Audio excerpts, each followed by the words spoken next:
வணக்கம் நண்பர்களே, welcome to my channel CCF. South Africa versus India 4th T20 வந்து பாத்தீங்கன்னா நடந்து முடிஞ்சிருச்சு.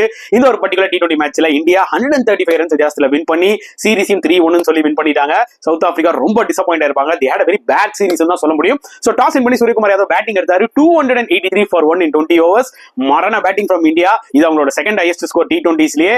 அண்ட் நல்லா ஞாபகம் வச்சுக்கோங்க, அபிஷேக் சர்மா ஒரு ஸ்டார்ட் கொடுத்துட்டு போனார் 36, but Sanju Samson another superb 100, 109 not out, and Tilak Varma back to back 100s, 120 not out. ரெண்டு பேரும் சேர்ந்து ஒரு 210 ரன்ஸ் பார்ட்னர்ஷிப் வச்சு செஞ்சு விட்டாங்க தான் சொல்ல முடியும். சவுத் ஆப்பிரிக்கா போலிங் பத்தி சொல்றதுக்கு எதுவுமே இல்லை, ஏன்னா எல்லாருமே பறக்க விட்டாங்க இந்த ரெண்டு பேட்ஸ்மேனும். அண்ட் சேசிங்ல வந்து பாத்தீங்கன்னா நிஜமாவே பயங்கரமா ஸ்ட்ரகிள் ஆனாங்க.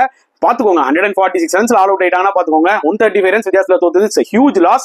அண்ட் இந்தியாவோட போலிங் எடுத்துட்டீங்கன்னா ஹர்ஷதீப் சிங் வேற லெவல்ல போட்டாருங்க நியூ பால்ல.